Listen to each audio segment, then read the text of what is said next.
It is an answer that people don't love because it makes you uncomfortable. I graduated high school and I went, I don't know what to do now. I've been spending all this time theoretically getting myself ready to play this game called life. And all I know how to do is play school really well. At some point that game ends and you've got to provide value to the world. And then the system's like, don't tell anybody that. This kid needs algebra. I'm like, this kid's a gang member whose parents have him selling drugs when he gets home. Algebra is not what he needs right now. Right? But we've done this for so long that nobody questions it anymore. The government takes you at 5 and starts telling you exactly what you need to do. Do you want an educated society? Well, of course I want an educated society. Well, then you got to go to school. And here we go. The government says, we're here to save you. Then we will make sure society is educated. Common myth there is like, well, we turned out all right. First of all, I always ask, did you?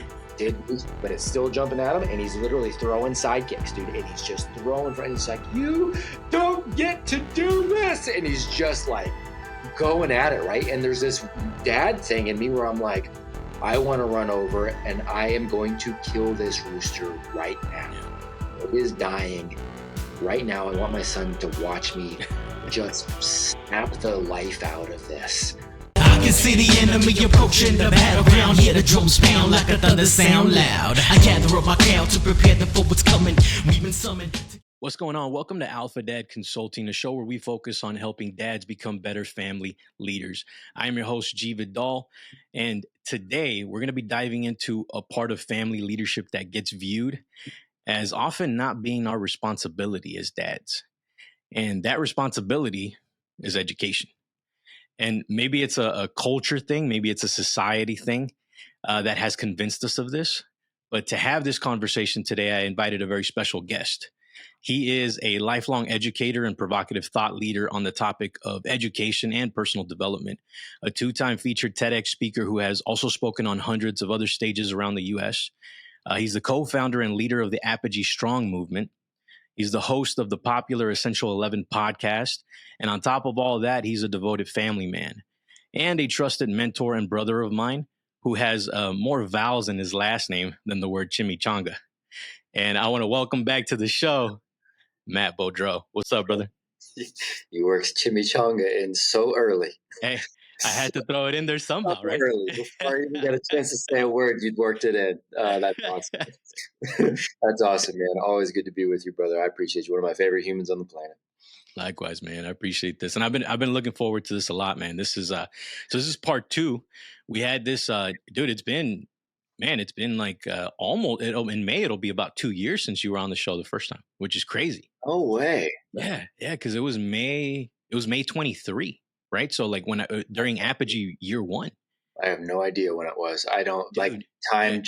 I remember because this would be episode 49 right today. On. Right on. And then you came on, I think, on 29 or so. Right so on. Yeah. Right on, man. Good deal. Good for you. Proud of you on that. But that's wild, man. That's just, I don't know if that's a good thing or bad thing. Like the way the time, really like the way the time, you know what I mean? Like the way it works on that. We're coming up on, at the time of you and me recording this right now, we're coming up on, I think next week is 3 years out here on the farm. And really? That is that's a weird thing too, man. Like in one sense, it feels like we've lived here forever. And the other sense, it feels like we literally just got here. And to realize that it's 3 years is kind of nuts, man. So that doesn't surprise me that it's been a couple of years. It's wild. Yeah, it's crazy, man. We're going through that same thing right here in Texas, right? Because we moved from California. You moved from California to North Carolina. We moved from California to Texas, and it has been. It's a little over 3 years now. We're going on 4th year this year, and it's like so crazy, dude. And it's we still have that feeling, right? Where it's like, did we move? Did we really move? Are we really here? And then we're pretty acclimated now when we have friends and family and people around. So it's like it's weird. It's so strange, man. I had one of a buddy of mine from California who worked with me at one of my campuses out there. You know, he sends me a text the other day, and we're talking. I'm like, oh man, good to hear from you. You know, and it's. Yeah, this is great. And how's this and how's that? And I'm like, we just talked not too long ago. What's going on? He's like, dude, we haven't actually talked since you left. And I'm like, okay. And that's what brought it to my mind that we've been here 3 years was that. And I'm like, dude, I guess we haven't. It still seems like a blink of an eye, but it's just, again, I don't know if that's a good thing or bad thing. We're so head down, we're so focused, we're so just in this growth mode, and it's like, I don't know, man. It makes me feel old sometimes. Like, is like that my old man brain slowing down, or is this a good thing because it's a product of just living and not being so past or future focused? It's just, I don't know, dude. I don't know. Yeah, dude. I had a made me feel old moment last time. We were at a restaurant with the family, and the waiter, really nice guy, right? Young guy. Mm-hmm. And then we start talking, right? He's just kind of like telling us, "Hey, man, can you leave me a review?" And this and that. He did a great job. I asked him, "Hey, man, what are you doing outside of this? I mean, I know you're trying to go up, and that's why you're getting reviews and this and that. But what are you doing outside of this?" He's like, "Oh, I'm working towards becoming a firefighter." He has all these ambitions. It was really cool. And I'm like, "How old are you?" He's like 19. He's like, "Yeah, I was born in 2005." I'm like, I'm like, that's the year I graduated high school, bro. Like, so I just had that feeling. I'm like, I'm proud of you, man. That's cool, but you suck right now because you just made me feel old. Gross, man, gross. Yeah, totally. That's it. Dude, Heather and I started dating in 2005. Oh, really? That's funny. Yeah, so I was way past graduated. So yeah, that's wild. Yeah, same thing. We had, we were out kickboxing the other day, and this young guy who's become one of my partners there, at one of the classes, one of my sparring partners, and super good young guy. He's a stud. And we were getting into his background a little bit. And he's like, "Yeah, well, I actually moved out here because I'm a videographer, and I got offered," he goes, I entered a competition for a pretty well-known YouTube guy. Okay. And I sent him all this stuff, and he hired me. So I'm his main videographer for his stuff. And I'm like, "Oh, that's sweet." I'm like, "So you moved out here?" I'm like, "Who's the guy?" And he told me who the guy was. And I'm like, "Well, I know him, man. Like, we had breakfast over at his house. Like, I know him too." And he's actually one of Joel Salatin's proteges. Oh, really? Okay. Is who this guy is. Yeah. And so I'm like, I know him, dude. And so we start chatting, and I'm like, "Dude, this is rad." And he's talking about his son. And I'm like, "This is awesome." And he's, I'm sitting here like, "Oh, cool, man." Like another buddy of mine we're the same age, like we're out here doing the same stuff and talking about kids. And I look down on his ankle, and he's got 1997 tattooed on his ankle. And I'm like, "Hey, man, real quick, is that when you were born?" And he's like, "Yeah." And I'm like, "That's when I graduated high school. This sucks a little bit, like, yeah, we're not the same." But yeah, it's funny. Yeah, just having those generational gaps, man, and like all the slang terms, bro, that they're using nowadays too. It's just I can't get with I can't get with it. They told me one yesterday at Ethan's martial arts class, which was Riz, I think. Like you have mad Riz, or you got when you I guess it's the equivalent of what we used to say, like when you have game, right? When you can spit game and all that. They call it Riz now. Which is okay. Got it. Yeah, I'm staying away from that one though. Me too, dude. I'm still trying to bring back like the 80s stuff, like Fresh or something. You know what I mean? Like that was fly. That was dope. Yeah, that's dope. Yep. Yeah, I don't think we're gonna win that one, man. No, I don't think so, bro. So, all right, man. So, education. Yeah. Big common thing. School equals education, and this is what we've been convinced to believe, and you were convinced to believe this at some point as well throughout your journey. But one of the things that we talk about a lot, man, within the Apogee, we quote a movie quite often, The Matrix, right? Morpheus handing, if you're familiar with the story, Morpheus handing the blue pill, the red pill, meaning that the blue pill, he stays in like the Matrix and this simulation and just kind of accepts the reality of what it is. And then the red pill allows him to escape it and actually see the real world for what it really is. So you had a similar moment throughout your journey. Can you talk about that, man? What caused you to sort of start looking and questioning whether school did equal actually education? Yeah, dude, it's such a good question, and it's such an important question. And it's a question that, the answer, again, like this red pill, blue pill scenario, it is an answer that people don't love because it makes you uncomfortable. Yeah. People will get on board with this concept and be like, "Yeah, that's right." And they're always on board with it. And I won't say always. A lot of people are very much on board with it until I find the one thing that they refuse to question for themselves. And then I no longer am excited about this red pill, blue pill thing. And I hate you, gray bearded man, for making me think about this, right? And whether that happens in school, and it usually happens under the guise of some sort of system. So schooling is the one that obviously I work in the majority of the time as far as this kind of conversation. So this is where I make the most upset humans, right? Is talking about this. But we can equally do this in any other big system. I can do this in medicine. We can do this in religion. We can do this we can poke the bear, any one of these bears, and get to a point where it makes you uncomfortable and you're forced with the decision. I either have to dive into this and start to question some of my strongly held beliefs here, or I've got to ignore the fact that there are questions here that I am refusing to answer. And that to me is where education actually starts. And that's the problem. When does curiosity just get shut off because the answers are what matters? And so when you're, to bring it back full circle, I've always kind of gotten it, but I was also never brave enough to pull the string. I got it as a kid. That I'm playing a game here at school. I'm not trying. I'm not learning. And I'm still getting all of the things that everybody says, good little boy. I'm still the student that, the teachers like. I'm still the young person that, the parents are like, I'm proud of my boy. He gets straight A's. It goes up on the fridge. If we had the straight A bumper sticker, like I would put it on there. Like I was always that kid, but I always knew it was BS. It didn't really matter until I was forced to come to terms with it somehow. For me, the first time really coming to terms with it was I graduated high school and there was a little bit of a panic of, I don't know what to do now. Right? I know how to play school. So college okay, cool. Sounds good. But now there's this extra layer of I've got to pay for things. I don't really know how to make money or manage that. And how am I going to do that while still going and getting my good little boy and getting the straight A's? So there was panic there. So that's when I started to question a little bit.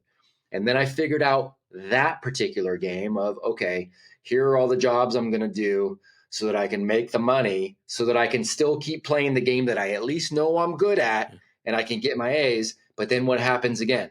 I graduate again.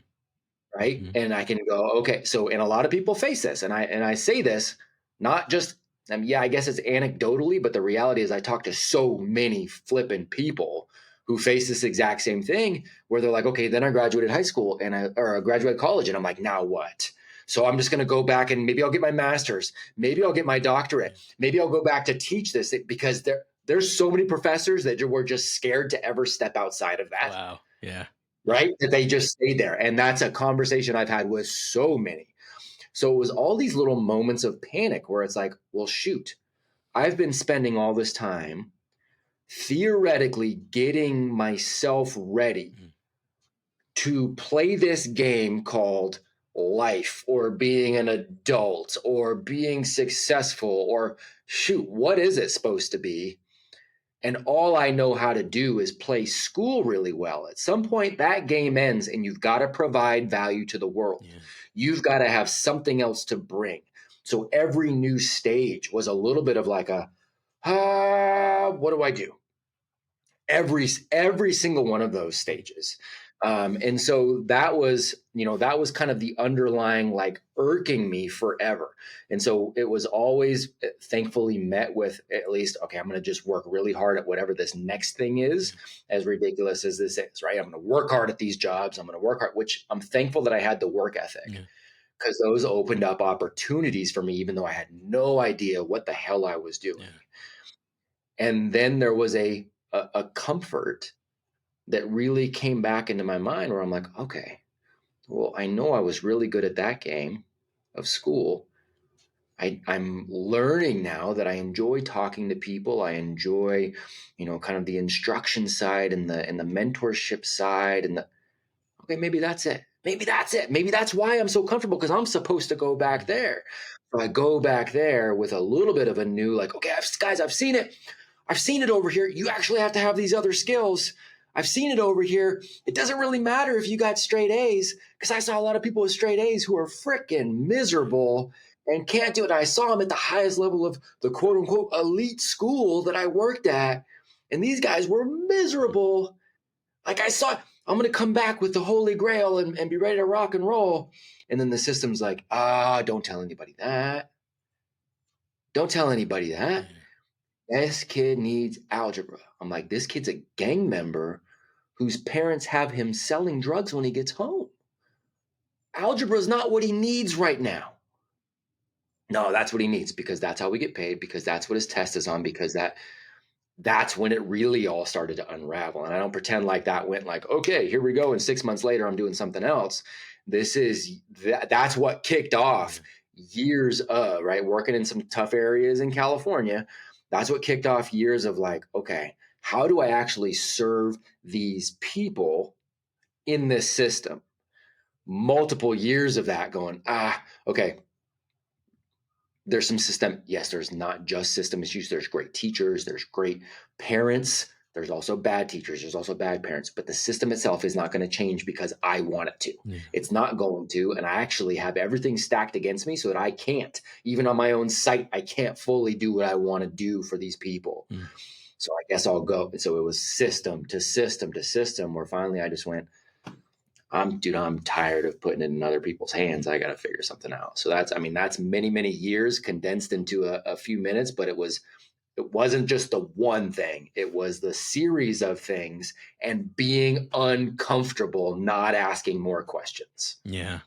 Yeah. And I think that's it, man. Like we get to that point where we're confronted with the truth that we're literally seeing, right? Like it's right in front of us, but we're so used to the comfort of living in the lie, right? Or living in this simulation, for lack of a better word, and it feels that way because that's how, man, dude, that's how it was when I was working at Apple, right? This was before we had kids, and I'm conducting these like field trips for kids coming into the store, right? And we're doing videos and doing all like teaching them how to use the iPads and all that stuff, right?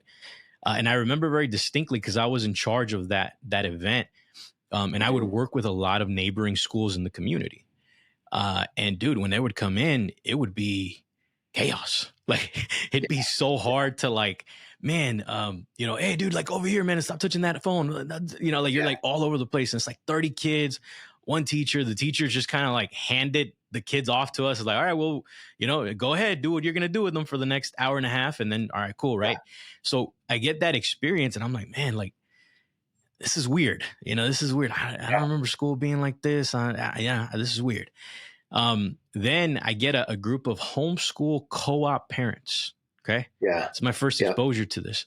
And they come in and say, hey, I saw that you guys are doing this with the kids. Like, do you guys have these types of programs for homeschool co-op? I'm like, what's a co-op? It's like, oh, well, we were all homeschool parents, but we get together once a week to kind of do projects together and do things together. Would it be okay if we got a good group together? Would you guys be able to facilitate, one of these events for us? I was like, yeah, sure. Let's do it. I'm gonna give you my email. Let's go. So I do it. They come in, man. I'll never forget this. Every single one of the kids that came in, a couple girls, a few boys, they all looked at me. They came up to me and they shook my hand. Hey, how you doing, Mr. G? Shook my hand, looked me straight in the eye. They calmly sat down and they were like, hey, so what kind of project are we doing today? They asked me first before I even got to it. Completely calm demeanor. It almost seemed like they were used to talking to adults all the time. Like they just had this, and I'm like, wow, this feels different to me. And that feeling that I got from that and seeing that exposure, seeing the dichotomy between those two things is what then me and Cio, right, my wife, we start talking like, hey, what if we start going this homeschool path for our kids, man? Because I'm seeing the effects of some of the school stuff and like, we think it should go one way, right? We've been taught that it should go one way, but I'm seeing homeschool as a different alternative. Like, so that led us into, I'm going to bring this up because this right here, dumbing us down. One of the John best. Taylor Gatto, man. Dude, so it became this kind of journey of us, discovering these things and figuring out, well, what's a better alternative for education for our kids? Because this is our responsibility. Right. For our kids. And I think that's where it becomes hard. You were talking about how it becomes hard for certain parents because you come to the point where you see this, you step out of it, you start creating your own education for your own kids, right? By starting schools and doing this thing. And then you start telling people about it because you're like, hey, I discovered this amazing truth that I want to go out and share with the world. And you talked specifically about the hesitation that some people have. So what have you seen to be kind of like the mover, man, the thing that gets people over that line versus the people that don't? That is always the question for me. And I love that question that you just asked, because that's the question for me, is what is going to get this person over the line? That and over the line, meaning it's not the evidence that shows them the logical progression. That's usually not it. That comes pretty dang quick for most people. Most people are not that dumb, G. Yeah. Most people really aren't. Like most people, and social media can convince you otherwise. Most people actually are relatively intelligent. I do believe that.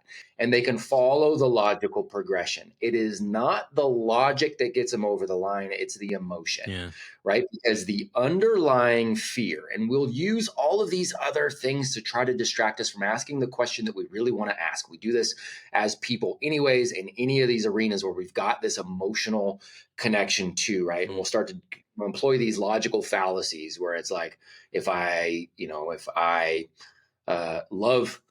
say that I love homeschool, I'm also saying I have disdain for anybody in public school. No, you're not. If I'm saying that I love this, it means I have a disdain or a disagreement with this. No, it doesn't. It does not. That's a false equivalence. It doesn't work that way. We trick ourselves into that so that we don't have to ask ourselves the real question. And the question is always, what are you afraid of most? In this topic, what are you afraid of most? What is the fear here? And I'm going to use a quick example that's not in schooling, before I answer this question on the school side of what gets people to move outside of this. I don't care where anybody falls on this. Please hear this. I don't care what your decision is, as long as it's actually a decision, because we don't do a good job of that too. We do something by default and call it our decision. A decision means you've actually thought through all sides and you are consciously making a choice.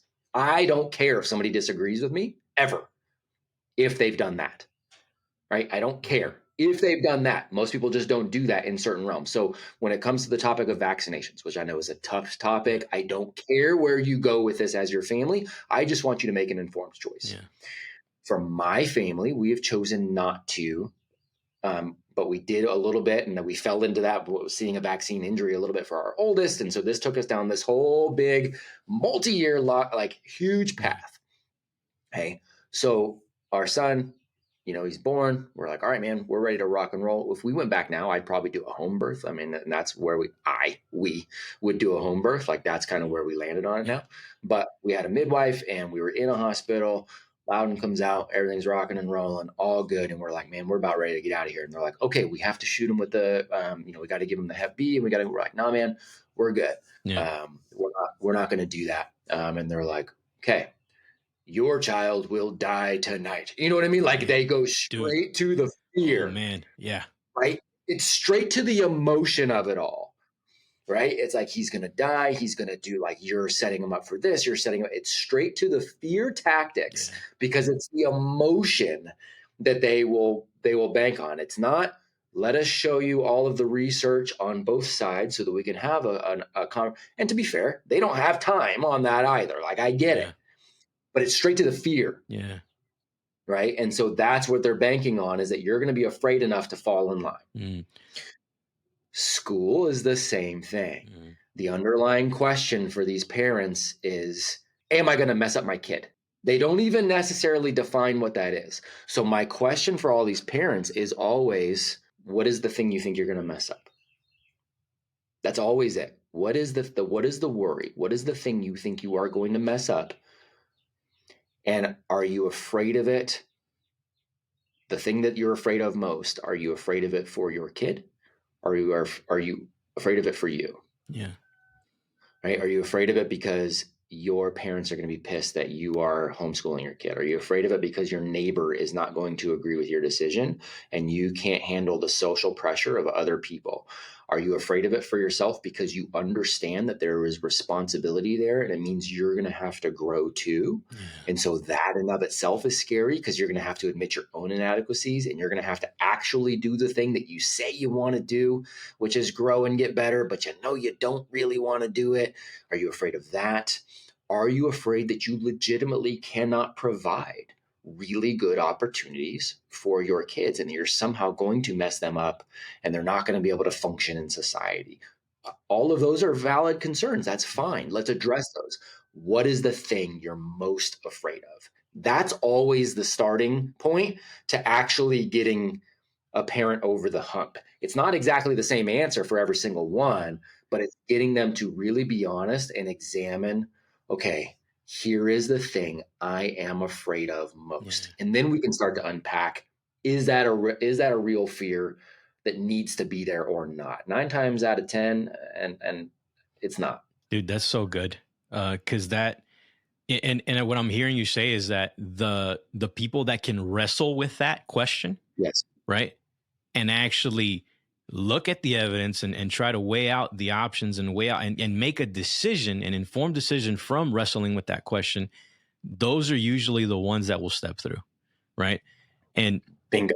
and you know, the other thing, the underlying thing that I'm hearing you say too is going back to like the in the hospital with Loudon, right? The vaccine example where they get emotional and they get frustrated when you Yes. deny it, right? It's this trained behavior, man, of like adhering to this authority, right? Correct. And going back full circle to school, that's the Yeah. trained behavior that we've been, you know, Correct. that's been kind of indoctrinated like in us, right? Or that's what leads us to get to that trained behavior as adults, I believe. It's Yeah. a huge part of that is that you are trained for that's the biggest habit Mm. that you learn is that you have a specific place in society Yeah. and you are learning your place and you are going to be in this specific class of a person for the rest of your life. And there's always going to be an authority to confirm that you are a part of that class. Teachers, again, there are a million amazing humans out there who do a really, really good job within the system. And I'm a huge fan and I'm a huge supporter of any of those good people. But one of the biggest things, if not the biggest thing, depending on where you are, that you go through in terms of training is quote unquote classroom management. Yeah. What does that mean? It is behavioral management of a bunch of humans because you're in this system where, like you said, you got 30 of these kids and you go out on a field trip and they want to go all over the place. You're not worried when you're in there as the teacher about the education that is taking place at the Apple store. Yeah. You're worried about managing behavior. Mm. And by the way, 9 times out of 10, your day on that school campus is about managing behavior and ensuring compliance enough to get them to give the answers back, not this conversation that we're having over here about make a decision, wrestle with the next question. Make a decision, wrestle with the next question. That's growth. That's the growth cycle that everybody should be in, and it's uncomfortable all the time. You're making a decision. Notice I didn't say you're making the right decision and you're getting the right answer. Yep. You don't know yet, Yep. but you make a decision, you get an outcome, you wrestle with the next question. It's actually the scientific method that they theoretically teach you in school. You just never get to actually implement, right? That's how it works. But in school, it is no, get them to this answer, train the behaviors, train the behaviors, train the behaviors, get them to this answer, get your golden star for doing that as a teacher. And then here comes the next one, train the behaviors, manage compliance. Those are the habits that our kids pick up. Yeah. It's that. They're not allowed to. That co-op, they come in, they didn't have to worry about what's going to be on the test later. No. I don't have to play this game of like, okay, I got to listen to what he says because they're going to ask a multiple choice question around what Mr. G said here. And I got to make sure to bubble the right thing in so that all the adults say good boy. Yeah. All right, I'm going to play that game. No, They're there to actually experience. It's life. They're there to make a decision, to wrestle with something and go, okay, cool. I'm going to pull what I want out of that. Yeah, that's awesome. Not the same, No, it's you not. know. It's not the same, man. It's the growth through the questioning, the critical thinking that you're talking about. Like that's the key, man. It is. And with respect to like what we're taught in school, like the managing behavior, getting at raising your hand to ask a question, raising your hand to go to the bathroom, and they can deny you. Yeah. Like they can say, no, you can't go right now. Even That's though right. like, yo, I'm about to pee on my pants, man. Like, you know what I mean? Like, Yeah. like, Yep. no, but Yep. no, you can't. You need a hall pass to go there. You Yeah. like, You there's, are not the person that gets to make the decisions for your life. yep, Figure it out. Figure it out now. yep, dude. Figure it out now. Right. Yeah. And that is the thing. And so we take that so much further than it ever needs to go. Mm, It's we don't even let ourselves question our own thoughts or perspectives on something. And that's where education is a different thing. And that's why education matters for everybody. It's because we get to choose. We went through, we get, we have multiple calls every week, and we got yeah. multiple coaches within, and we had a, call this last week. We were taking a look at what we use as that Spark program, that the Spark concept. And even that for me, like I was taking a look at a situation that I'm dealing with right now, that even as that person who always tries to look at the other side, I got one situation right now and I'm like, okay, that one's kind of irking me and kind of annoying me. But then I was like, why haven't I done this? Why haven't I gone in and done this Spark tool, which is basically questioning, shifting the perspective, and then choosing what perspective I want. And as I went through and did it, nothing in the circumstances changed. Yeah. But I was able to just reframe it almost in an opposite fashion that I've been looking at it and going, can I actually prove that to be true? And I went, shoot, I may actually be able to prove the opposite perspective of how I've been looking at this. I'm not changing the objective facts of it, but I'm changing my perspective and I'm telling a different story. And then I can actually go in and prove that story. Shoot, if I can prove that story, then I actually can make a choice now, because I can prove the other perspective that I had too a little bit. But now I got a choice. Which perspective do I want to own? What's going to serve me more now moving forward in this scenario?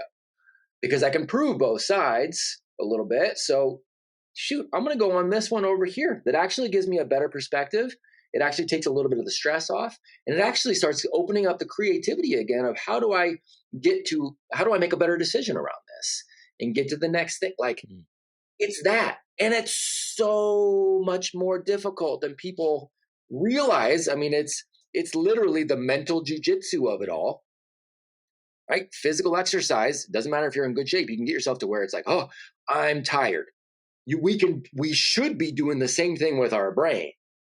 I'm tired because I'm thinking through this so much. By the end of the day, I am a monkey. I can't articulate almost anything. And I take that as a good sign because I've just poured so much thought into things and changing the perspective, right? Like we should be doing that. And schooling is never that. It is comply. Don't worry about the thinking of it all. Comply, regurgitate. And so we just train that thinking out of us. One of the things you just released, not just released, but a little while ago, I saw you release a reel with Dr. Jordan Peterson. He was talking about how he did some research on the origins of school, right? Yep. And he talked about how it was derived from this Prussian model. Can you speak to that? How did we get here, man? How did we get here? Yeah. When people hear this and they're like, it came from Russia, and it's like, no, Prussia, like Germany. And so the genesis of what Dr. Peterson was speaking about, as the story goes, and again, you held up John Taylor Gatto earlier. I highly recommend anybody listening reads Dumbing Us Down, but then that's my intro. That's my gateway drug to the rest of his stuff is Dumbing Us Down, and then go read, Secret History and of the underground history of American education and weapons of mass instruction, and go read those, because he does a far better job than I do on this. But the genesis, as the story goes, is it really was kind of a starting on the battlefield sort of thing. Prussians are battling Napoleon, and they've got some people, some soldiers that are essentially saying, "Hey, we kind of are questioning the authority here. We're not really sure we're doing the right thing," and whether that means strategy or just overall, like kind of the morals of it all. Like we're kind of questioning things, and we're starting to kind of push back. And there was this underlying understanding that the soldiers were not just falling in line. And so, to prevent this from happening again, we need to make sure we are training our young people to never question the authority here in our government. Never question what is going on. All of our young men are going to go in the military. We do not want them questioning things. We want them capable to follow orders. We want them to have a skill set that at least they can follow those orders and get something done. But questioning authority is out. And so they start to develop a human behavior, a human management system that starts early, where you start training behaviors. Fast forward, that's the foundation. That's the basis of school. It is a behavioral management system. Yes, you sprinkle in some things so that there is a relative understanding of how to do certain things, but you're not taking into account human development. You're not taking into account any advancements that come externally. You're not taking those things into account. You are just taking a look, this is a system of human behavior management. We're going to start around 4 or 5. If we can start earlier, let's do it. And we're going to get compliance, and we're going to shove the specific skills that we want early and often and get compliance around that. If we can do that to somebody for 12 years, we've pretty much got them locked up for the rest of their life. Like, those foundational years are pretty much locked up. That's where it came from. That's what Dr. Peterson is talking about. It has nothing to do with human development. Yeah, and it's the formative years, right? Like the formative years, man. Like the foundational years that we have. And the reason why I wanted you to kind of speak to that is because and something that I want you guys to know is that it started gradually, right? I remember, I think, and you can correct me if I'm wrong on this, Horace Mann was somebody that was instrumental in that. And it was like, hey, let's do 2 hours here, maybe once a week, and then little by little, it started gradually becoming this thing. Like, okay, now it's 3 hours, now it's 4 hours. And initially, a lot of people had real hesitation to it, man. A lot of hesitation. A lot of pushback. And that's always been the fear, was that it was going to become this slippery slope of more and more and more. Fast forward to today, the government controls the vast majority of it. Any other industry, and you'd call it a monopoly, and you'd be like, what is going on? Like, why does the government control 90% of this thing? The government owns 90% of the grocery stores and tells you what you can eat and what you can't eat. People would be like, what? The government controls 90% of any sort of healthcare options, and they're going to make it really hard for you to go anywhere else. And by the way, everybody starts taking the same medication at 5 years old, whether you think you need it or not. The government says you're going to start taking that medication, otherwise something's going to go wrong. People would be like, whoa, whoa, whoa, whoa. Right? But we've done this for so long that nobody questions it anymore. The government takes you at 5 and starts telling you exactly what you need to do. And it's the same for everybody across the board. And we don't question it anymore because it has been slowly, dripped in. Let's add an extra hour here. And by the way, it's always for your own good, right? It's always for the good of society, because of course you need an you say the same things, but you're it's the same vocabulary, different definition, right? Do you want an educated society? Well, of course I want an educated society. Well, then you got to go to school. Like, and here we go. Exactly. The government says, we are here to save you. Then we will make sure society is educated, and we'll spend extra money on this, and we see how that's working out. And the ultimate goal now is literally it's cradle to grave. The government wants to get to where it's by 2 years old. Like, you've got to get out there to a pre-kindergarten program that is government run and go and it's an experiment that's gone horribly wrong. that takes us back to the fear that everybody has now, because we all grew up going to school. Our parents grew up going to school. At this point, our grandparents grew up going to government schools, and more control gets exhibited over it. And we just don't question it. We fear doing anything different. And it's a great plan. And here's and the common myth there is like, well, we turned out all right. Right. God bless America. We turned out all right. It's like, well, God bless America. First of all, I always ask, did you? Did we? Did we? Yeah, right. Did we turn out okay? Do we have a real articulate society that's really good at thinking critically? They're all healthy. We've got a bunch of great relationships. Everybody is pursuing a path. Everybody loves, what they do for work, the family relationship, the marriages are thriving, kids are thriving. We don't have, so we all turned out okay? Did we?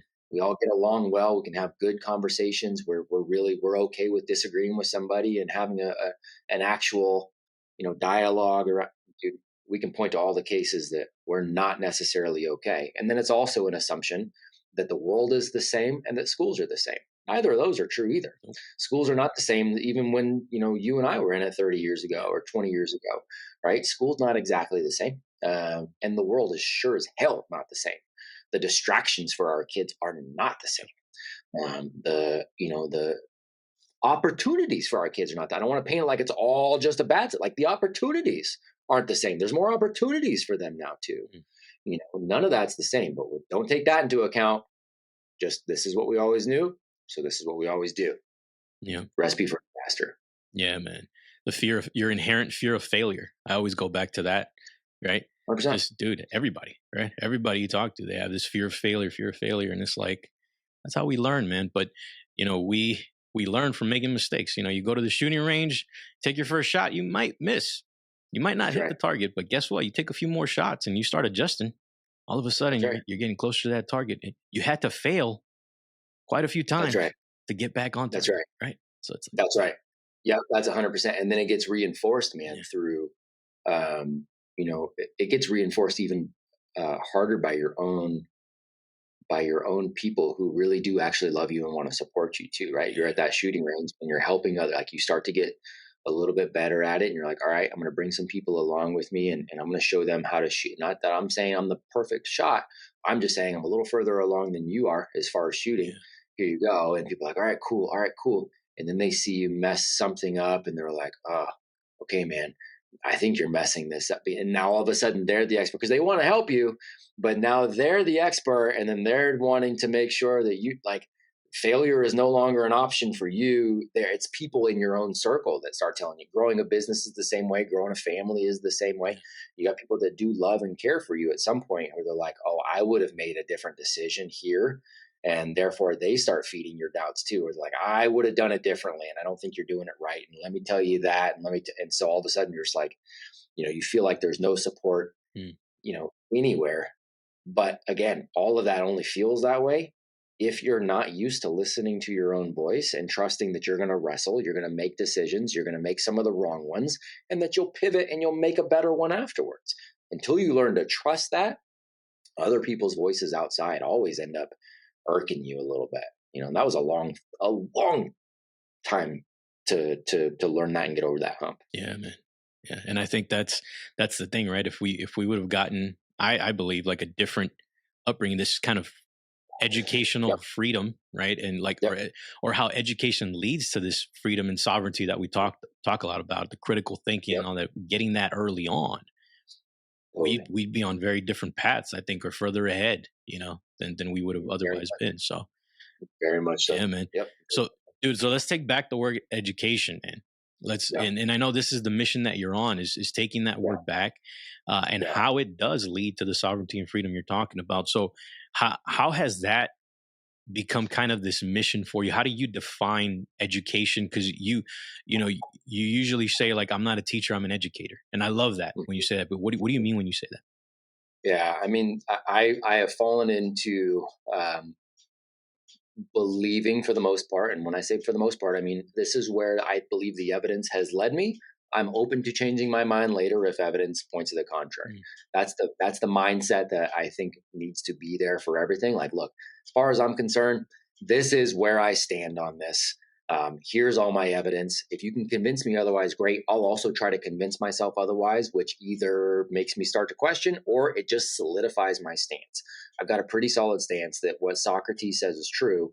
Of I can't teach a man anything. I can only get him to think. Right? Like that's it. That's my goal. Is I need to get people to think about things a little more deeply, try to take a different perspective, and help them do the same thing. Either make them question what it is they think they know, or it helps them solidify what it is they know.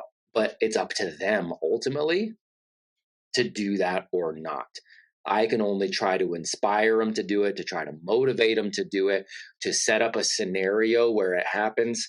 I use the gardening example all the time where you just set up the soil, you set up the sun, you set up the water, you do it, you set up the neighboring plants, you do it to the best of your ability. I'm not the one actually growing the tree. That's up to the tree. The tree has got to do the growing. I can't be arrogant enough to believe I'm the one that caused the tree to grow. No, man, God put that in place and that's it. I was just responsible for making the environment as good as possible so that it could grow. Right. And so as an educator, I believe that's my role. It's the same thing. It's the environment. As uncomfortable as it might be for the tree or for the person or for the family, my job is not their growth. My job is the best possible environment so that growth is possible. At the end, that last bit, it's on them. It always is. Right. And so that's the way I look at it. So from an education standpoint, educare is to draw out.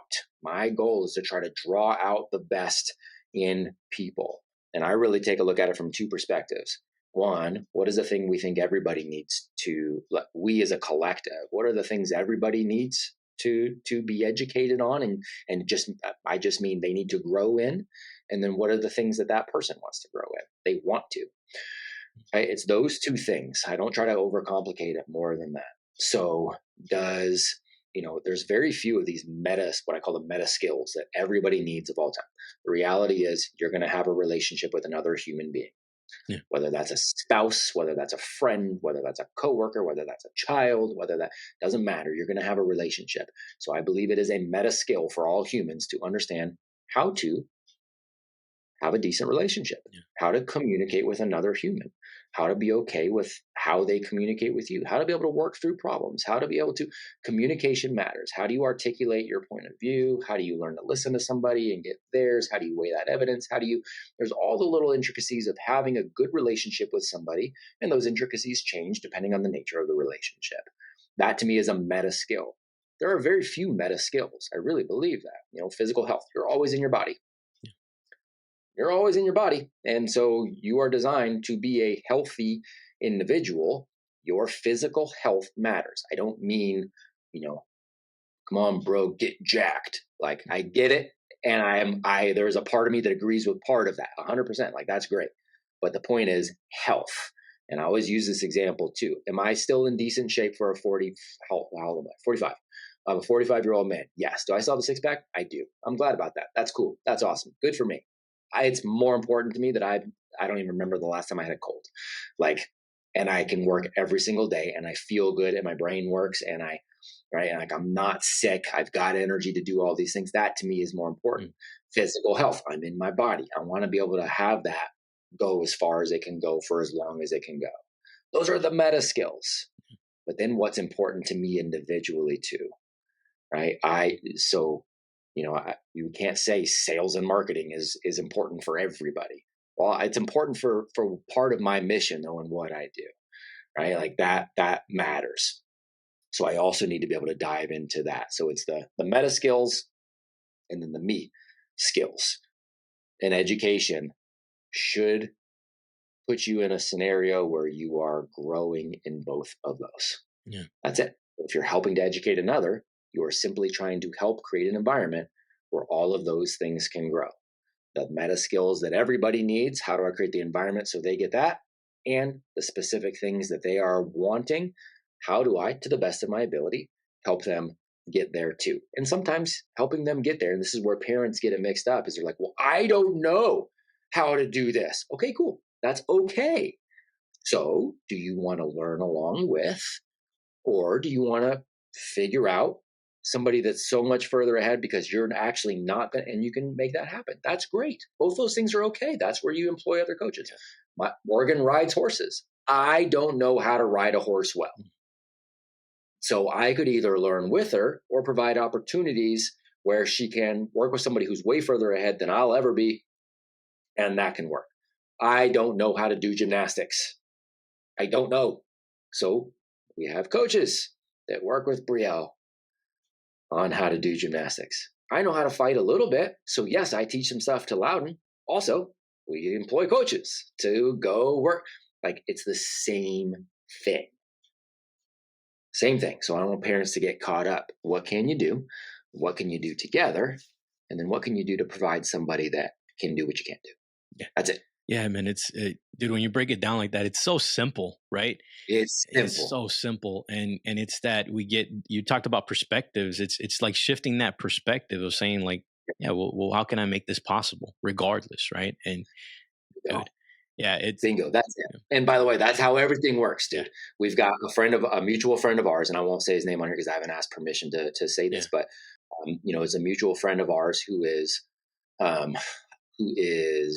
working through, and I don't like to use the word struggle because again, there's a very clear definition of what struggle is, and it's violently working to break free of these chains. So I won't say he's struggling. I'll say he is not being successful currently on something that's going on, for his business. And so the default is, what is the common thing that everybody says to do, right? Okay, I'm not making money yet. It's a business plan. I need a business plan. That's what I need. And so he's right now being told by a lot of other people that we also know, like, hey, you know what it is? It's a business plan that you need. So we got to get this really intricate, multifaceted, rigorous business plan. And great. If that's something that inspires him and motivates, then great. And then I want him to do that. From my perspective, that is adding so much complication where complication is not needed. You need to be in front of more people, period. That's it. You just need to have more. Let's take a look at any sort of expenditures that don't need to be there, which I don't think there's actually many. I think your problem is traffic. You just need more people in front of you. And then you need to make sure that you're showing up and being the person that will convert that traffic. Because I also know you're saying you're miserable on certain things right now, or that other people on your team are miserable. So you're definitely exuding that. So that's going to lower your conversion rate. We don't need a business plan yet.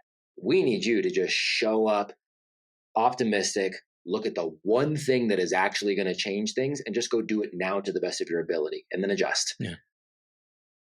Or spend the next 6 months writing out this perfect business plan while everything else goes to hell. Yeah. Don't overcomplicate it. No, man. We just had you're going to talk to him soon, Harrison Schenk from Save Your Sons. Yep. He was on here, man. And one of the things we were talking about entrepreneurship because that's his kind of specialty. And we were talking about how people overcomplicate starting a business and all that, like how they exactly what you described, like you got to do this business plan. You got to do this. You got to go get this fancy website. You got to do all this stuff. And he's just simple, dude, just go tell people what you have. Like go ask people what are their problems. Find out what it is that they need help with. And if you can solve it, help them solve it. And then charge them something for it, and just start there. Like just start there. You know what I mean? Just start there. The rest of the systems around it will present themselves at some point where you've got to implement. Yeah. We go backwards and we want to implement all of these systems for scalability and all of this kind of stuff. Before we ever need it, because it makes us feel good that we are doing something. Yeah. Even though it's not the thing that is going to move. It is the thing that is priority. It's a 1 or 2 out of 10, when really just getting in front of more people and having conversations at the very beginning is your 9 and 10. Yeah. Like it's really, that's really it. You can backfill and figure out the systems later. Like none of it's easy, but it's very, very simple. We focus on the wrong stuff all the time, man. Dude, so switching gears a little bit with, so most dads, right? We want to raise strong, confident, and capable kids. Mm-hmm. What are some of the biggest mistakes you see dads making in their approach to doing that? Right. Because we have, like we were talking about being trained behavior from school, this authoritarian kind of drill sergeant mode that us dads can kind of get into to manage the behavior we want out of our kids, right? Like it kind of Yep. plays into that. So Yep. what are Yep. some of the mistakes you see, and how can we change that up, man, and be more effective there? Yeah, great question. So I'm going to use the words that you used to. So you said strong, confident, capable, and I would argue that that's a pretty solid deal, man. In my experience working with families, when you ask, well, what do you actually want for your child, right? And so that's part of unpacking the fear of like, what are you afraid of? Mm, Okay, and then what do you actually want? Because as soon as you get them to say, what do you actually want? I can tell you, in 2 decades in education and working with families all over the world, when I say, what do you actually want? I've never had somebody respond, I really just want somebody who is good at algebra. Nobody's ever yeah, responded with that. yeah. So then it's cool because then I can compare it to, but your fear is That he's not going to learn algebra. he's not going to learn algebra, right? This irrational fear that ultimately isn't the thing you want anyways. Isn't that interesting? What do we do with that? Right. And that's usually when they're either like, oh, or they're like, I hate you. And it's like, cool, man, sounds good. I'll take it if that's what you need. Right. So I love that you use that because that's a generally what people are wanting are those things like strong, confident, capable. Yeah. Right. It's that. So there's no, I don't know that this is almost like a chicken and egg sort of deal. I don't know um, that there is one that needs to come before the other in this. Mm, So this is where I start to lean into, I think this is a yes and, right? So there's a couple of things here. And again, not overcomplicating it. One, parents, are you strong, confident, and capable? That it starts there. Because wanting them to be strong, confident, and capable, but you not being willing to be strong, confident, and capable is so arrogant. It's so arrogant, dude, that you won't prioritize doing that for yourself, but you say that's what they should be and what you want for them. You're lying, you're being a hypocrite, you're being I don't know, there's a million different ways to do it, but if you're not going to prioritize what you say you want and you're not going to prioritize it for yourself, kind of a jerk. So are you strong, confident, and capable? And then here's where the chicken and egg thing comes in. How do you define that for yourself? This is where I think the people can use the most kind of practical, tactical, kind of thing. Define those. What does it mean to be strong? What does it mean to be confident? What does it mean to be capable? And I mean that. What does it mean in your life to have those things? What does that actually look like?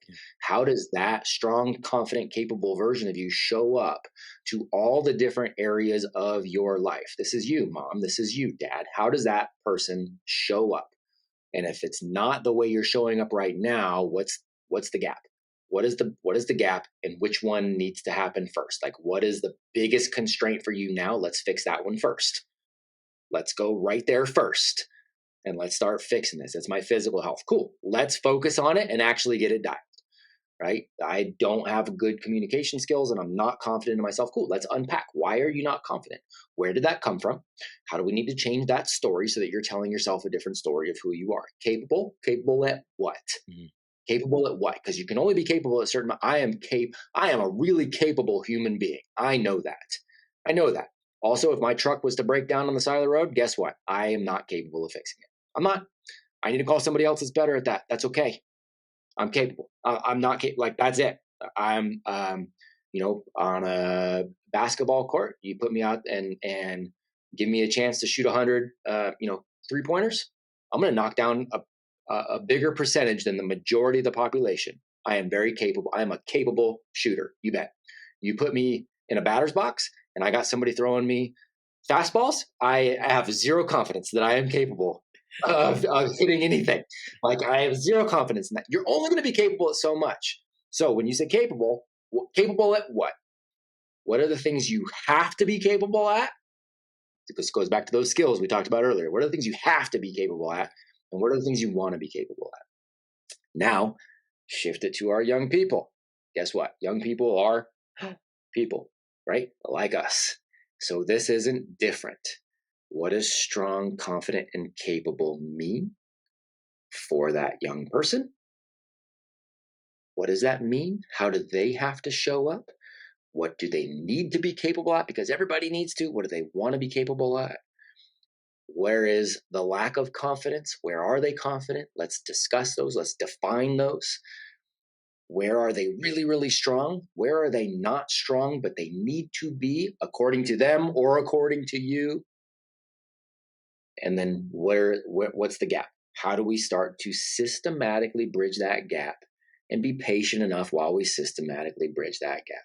Because this is another thing we see too. Parents, even if they start to get over this hump and they realize it, and they're like, all right, cool. So I'm going to start homeschool, or I'm going to go to an Apogee school, or I'm going to, well, okay, cool. My child's been in an Apogee school for 2 weeks, man, and they're not, reading chapter books, and they're not. It's like, holy shit, like, dude, you suck so bad at patience.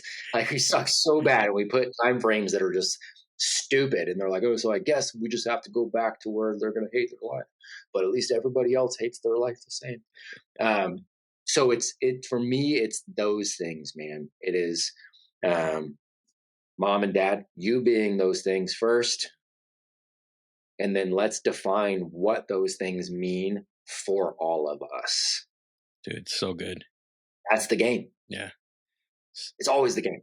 So good, man. What I'm reminded of as you say that is I'm thinking back to a story that you told us that you witnessed on your farm, where a little young ninja fought a rooster.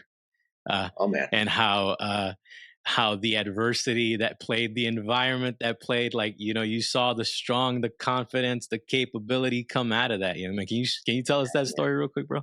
Yeah, man. I mean, I hear straight up screaming out here. Roosters are mean, and anybody that's got a farm, can see roosters can be really freaking mean, and they're kind of big, and they're a little scary, and they're sharp. That's why roosters, people will have the roosters fight each other, and like that's the thing. Like, we'll have it all the time, and people hear. You might even hear it if you listen. You might. I don't hear it anymore because I'm so used to it. But where I'm recording this right now, right? Like I've got. It's this weird part of the basement where the farm. Where the chickens are on the farm. And so it's like, I had to pull my shades down in here, but like I see chickens, like that's all I see out here, right? I see chickens, I see roosters running around. I've watched a chicken drop dead while I've been on a call, and I actually yelled it out on a call. I'm like, a chicken just died. Like I'm on a podcast. That's great. Yeah. And so like, I'll see all that, but I'll hear them all the dang time. So I hear screaming, and I'm like, whoa, and I know it's not the roosters. Like I hear screaming, and I recognized immediately that it was my son. My son is not that much bigger than these. He's very small. He's very small. He was super proud yesterday. He comes running up. He's like, dude, I am 52 pounds now. Nice. Like I'm over. He's 9. Like he's not big. Like he's a small dude. And so I was like, so like, good for you. So this is a year ago, maybe 2 years ago. We've already established that I can't keep track of time, and I have no idea. So it's somewhere a year or two ago.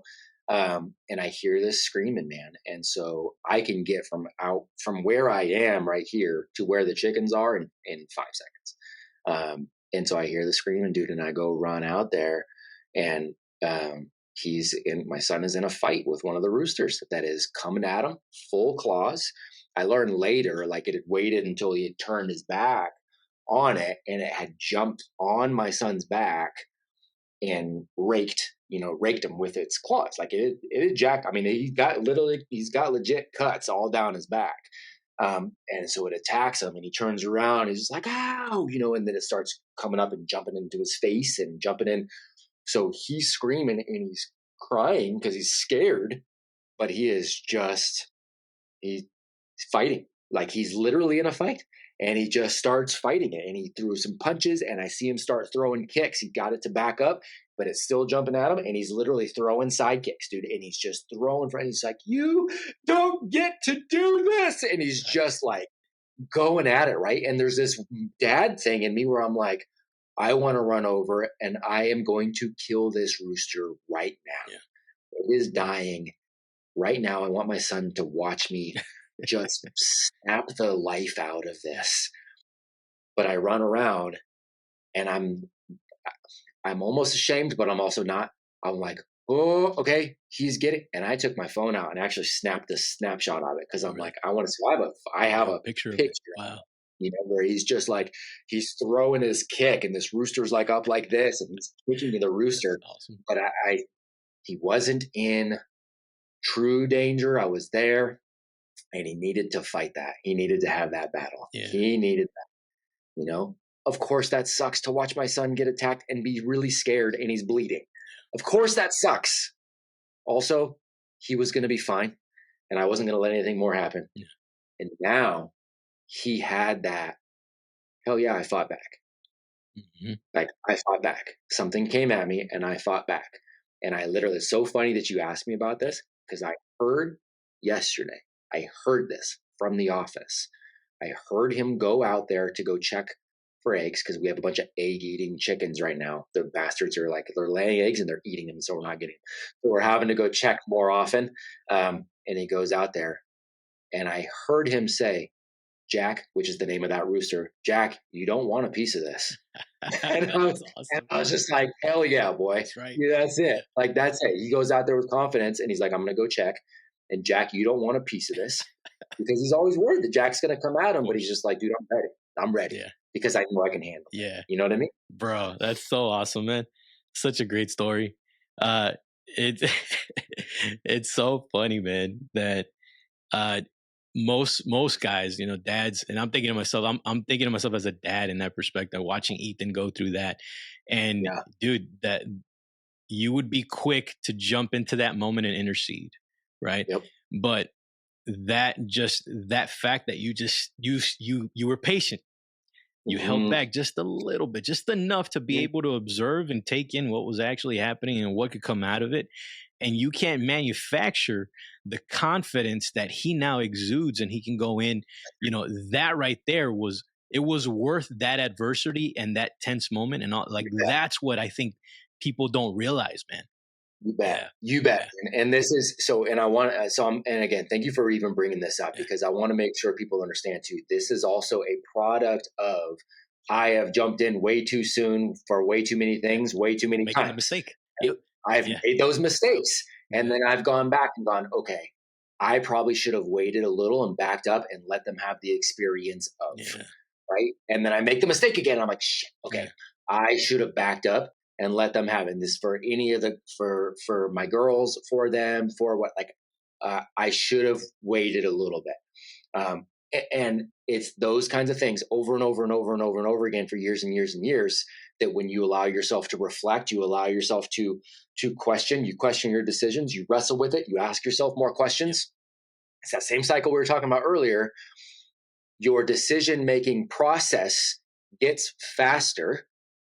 That part is great. And because you're continuously reflecting, again, scientific method, the decision-making process gets better. You start getting faster and you're more accurate on making a decision that you would deem as the one you actually wanted to make.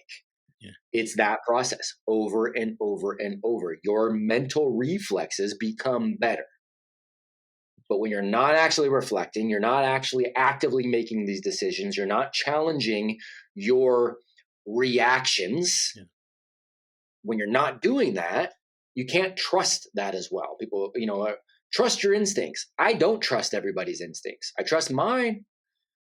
I trust certain people's. I don't trust everybody's. Your instincts will never lie. Bullshit. Really? There's a lot of baby mamas that their instincts were, this is the guy, this is the one. That didn't work out. How's that going? Your instincts are not always correct, but you can train them to get pretty good. You just have to be intentional about it. Yeah, that reflection, that evaluation of that, man, and most people don't do that. They don't do that. It's huge, man. Yeah. Shout out to Savan Matosian. Savan was one of the guys for, he was the main videographer for CrossFit and was one of the CrossFit coaches like early on in the day and went on. He was a huge reason that they were as successful as they were. And people either love Savan or they hate him. Because he is just about as brutal and open, he's about as brutal with his words as anybody I know. He's so cool, man. He's so smart, and people either really like him or they freaking hate and he does not care either way. So I'm a fan. But I remember Savon talking about, this was years ago when I was talking to him, and this is part of what made me remember I need to reflect on this. He's like, dude, your kid falls down. They fall down. He's using a metaphor, but they fall down on their face. They're out running around. They fall flat on their face. People want to go pick them up and go, are you okay? He said, your job at that moment is to stop, put your back to them, and just survey and go, cool, man. Are there any bears? This is how he framed it. He's like, are there any bears coming that I've got to protect them because they're not going to see the bear coming? Yeah.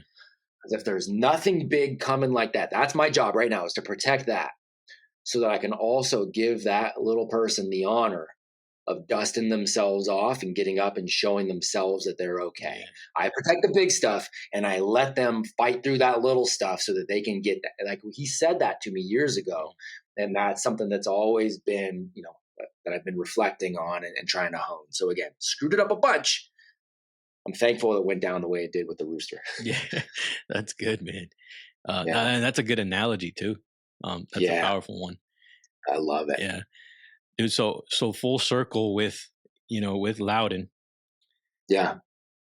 You're talking about how we as parents have to exude the strength, the capability, the confidence as well, and be on our own educational journeys. We have to meet our own levels of adversity. And there's something that you just had an experience with: 10 rounds, 5 minutes each.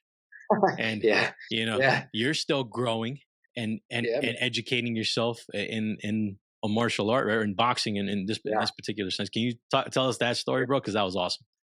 Yeah, man, it was great. So I'm a huge fan of coaches holding standards, and so that's a big part of the reason we go to American Top Team out here, and they're a phenomenal team, phenomenal coaches. My son is in there multiple times a week for so many things. And we've just gotten to the point where I can make it out to his practices on Tuesdays and Thursdays. And so now there's a time block that's in there where they were also doing an adult boxing class. And I got a little bit of a background as far as that stuff, but it's just, that hasn't been the focus and the priority. But now, just time wise, it works, man. So I'm in there and I'm working. And what I love too is the coach is over there, and Coach Steve, shout out to him, former UFC guy and just phenomenal owner and operator of this. He's like, hey man, like, I see that you've got this background. Like, I see that you got some skills, but I want everybody to earn their way through. I'm like, yes, dude, I want to earn 100%. I agree with that. Absolutely. I do not want any special favors on this at all. Make me earn it like everybody else. I love that. Yeah. So then part of this process of leveling up to either your next belt or your next shirt color, which is, same thing as the belts. Yeah. They were like, look, man, this is part of the leveling up thing. You're going to be invited because you are, and this is to everybody that's being invited to level up. You're being invited because we think you're capable of this, but here's what the final test is. The final grading thing is you're going 10 5-minute rounds. You're going to have a minute, rest in between, but you're just going back to back, new person, 10 rounds. Here you go. And he came to me and he's like, hey man, I know you're one of the older guys. Like, I feel like you're capable of this too. Like, do you want to? I'm like, there's no way in hell you give me the next color shirt without me going through that. I don't care that these other guys are 20 and they're 22 and there's no way in hell I am not earning that. Yeah. No way. And my only request is, can my family be there? Can they be there to watch? Can they be on the sidelines and watch the whole thing? I want my boy to see it. I want my girls to see it too. But I want my boy to see that. I want my boy to see that I will not allow something to be handed to me, and that I know I'm going to be tired, and I'm just going to start at some point getting my. I mean, still got a little bit of the shiner going on here, a little, and I'll tell you, by round 5 or 6, I was toast. I was toast. The gas tank is not. It's fine. It's good. It's not what it used to be, and that's fine. I was toast, man, and I went with I remember hitting a wall right around round 5 or 6. And that's when another one of the pros came in, who was one of the coaches. And I think out of the 10 rounds, 4 of the rounds were against pro fighters.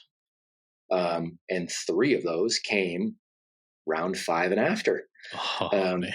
So I just took an ass whooping, and that's fine. I'm all right with that, man. It's okay. Yeah. Because I didn't care about that. I cared that he saw that I was going to not quit, and I was smiling my ass off the whole time. Nice. I wanted him to see that mentality. That was it. And then they were gracious enough to also say, they had a little pity on the old man, and they're like, here, man, get your boy in there too. That mattered to me.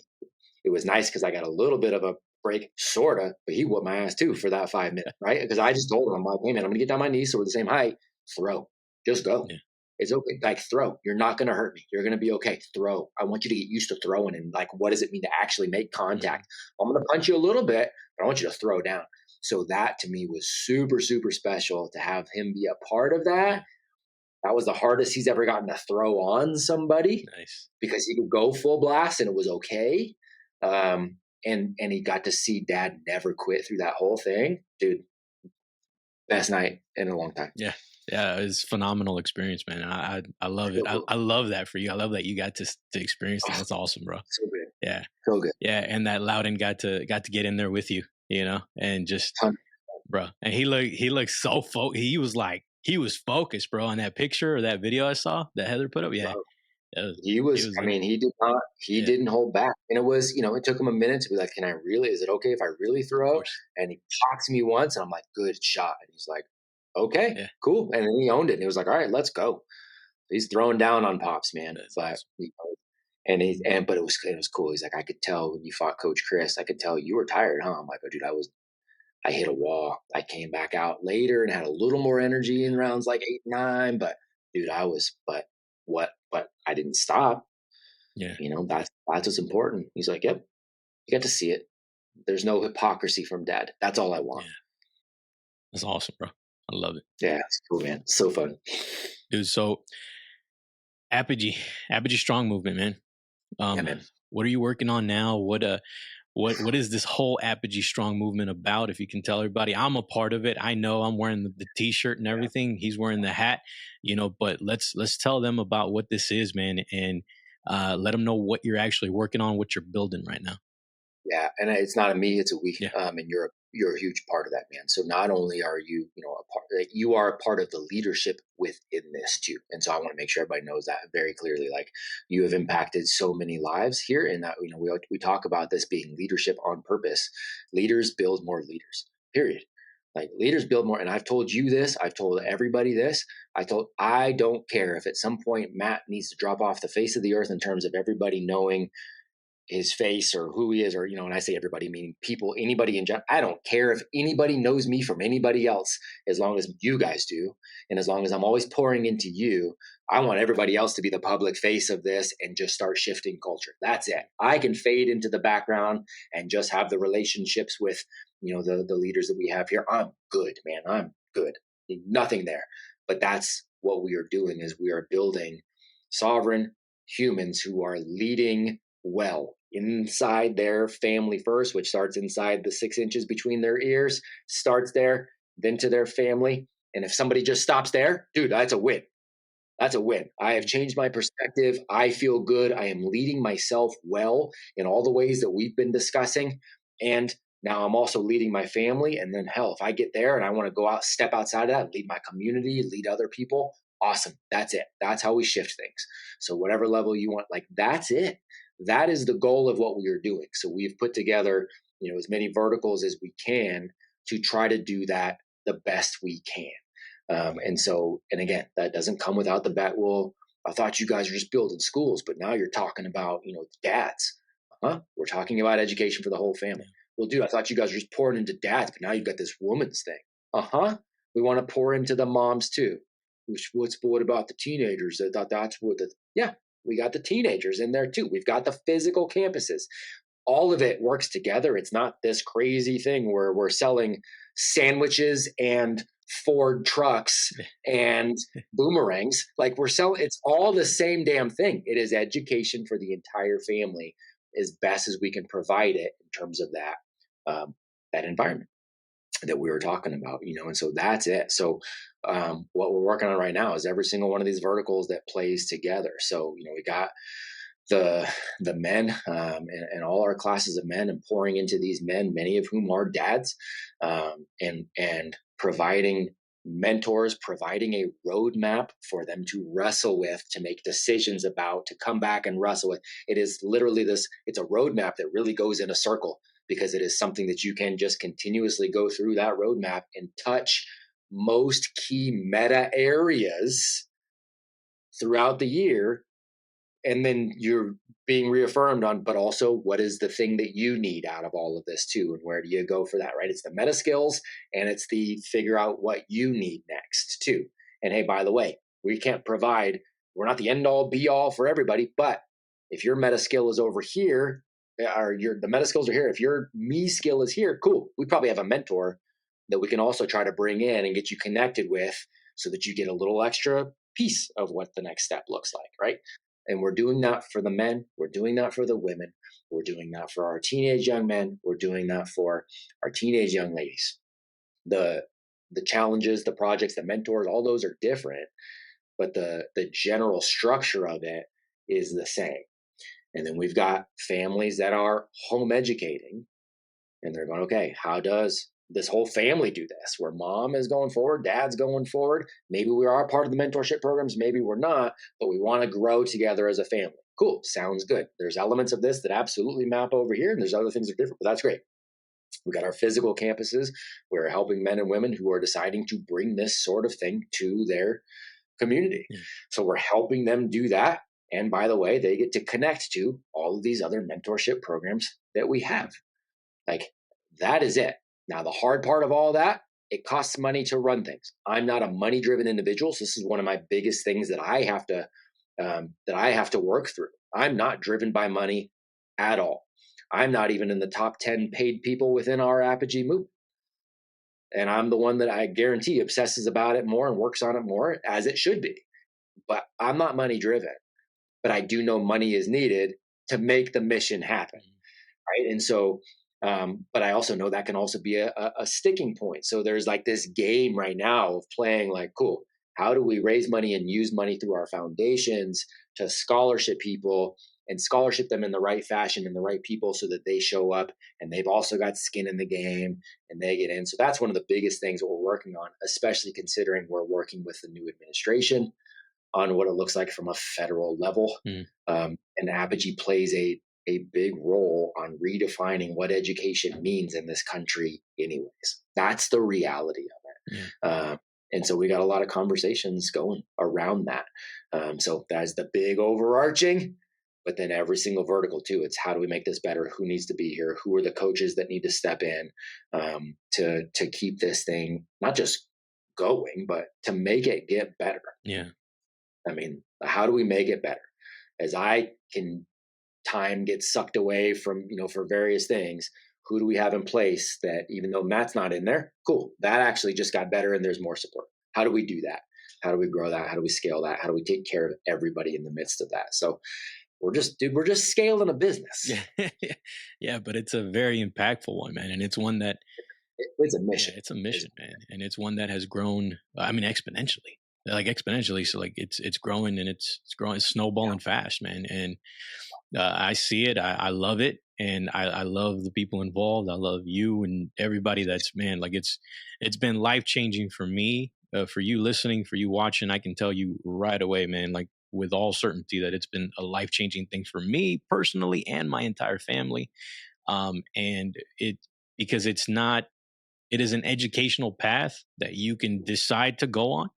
It's never forced on you. It's something that you decide to go on, and you will grow from the experience, man. Period. End of story. And the live events, which I didn't mention because we just haven't done many, but those are things that are also getting ramped up here too. Again, that experiential, like that's a big deal, and it's just solidified trust. Like, how cool is it that I get to run this mission, but in the process of running this mission, I literally now have redefined my circle, my personal circle. Yeah. Right. I am closer to the men in here, a handful of men in here, yourself included. I am like, that's my go-to circle. I'm closer to you guys than I am to, outside of my own family, as far as when it comes to like men. I'm closer to you guys than I am to freaking anybody else. Yeah. How cool is that? Yeah. Like, and that's just a byproduct of it all. Yeah. You know what I mean? And when we have those live events and those shared experiences together, the words I've always used on this, and I don't remember whose quote it is, but the quote is something around the concept of it is better to be trusted than to be loved. And I think that's an interesting thing to wrestle with, but I can literally look around and go, okay, I have a handful of men now in my life, again, yourself included, of men that I can honestly say, do I love them? Yes, I do. Almost even more importantly to me, I trust them. And that's just that's a freaking amazing byproduct of it all. Yeah, man. I mean, that's really what it is. It's this byproduct, and you and I can, and you and I can name the other guys that kind of fall into this category for us too, that we're on this journey with. And that's a freaking special thing, man. Yeah, dude, it is. It's life-changing, man. And it's something that, and I don't take lightly, man. I love that. I respect that trust that you've instilled in all of us as well, man. And likewise, it's the same, man. It's the same, brother. Dude, so where can we go? Where can the people go to find Apogee? What's the sites? What's the socials and all that? Yeah, man. So apogeestrong.com will continue to be the place. We'll update it with all of our foundation stuff. And that's a constant part of the business of like having to redo and update and prioritize and all. But apogeestrong.com is always going to be the place to go. And then at Apogee Program, on Instagram right now, I'm going to meet with Alex and Layla again in a couple of weeks. We may take a look at some other platforms, may not. That's not the just trying to figure out how to get the word out there well. Yeah. But right now, Instagram is the place to go. And there's been no strategy other than talk a lot about what we're doing and show everybody what we're doing. Yeah. So at some point, there's going to be a strategy around that too, which we're getting to that, which is cool. It's cool that all this has really grown organically. It really is. But we'll step it up over there too. So at Apogee Program on IG. Cool, man. Yeah. Brother, well, dude, I could talk to you for another hour, bro. But easy. I think the time just slipped by. But we'll definitely do another one, man, and we'll get another one in here on the books, bro. But dude, I appreciate you, man. Thank you for just everything that you do, for taking on this mission, and for just being a leader, man, amongst men, and not someone that I know how you are. Like, you're humble in that approach. Like, you lead, but you don't look for it. You just kind of, you land in it, and people, and you're just, you inspire people, man. You've changed thousands of lives. And I want you to know that, and you're going to keep impacting thousands more as you keep going on this, man. So I'm absolutely honored and privileged to be a part of this with you. And I just look forward to seeing our growth, man, as we keep going throughout this journey. But also just all the things all the lives we're going to impact as we go, man. And just, dude, just see this catapult to the freaking moon. You know what I mean? Best, man. Honor's my own. Thank you for that. I love you, brother. Love you too, man. 1, 2, 3 actions I didn't meet. 4, 5, 6 fear and silence begin to mix. 7, 8, 9 the thought of being emotionless started taking over my mind.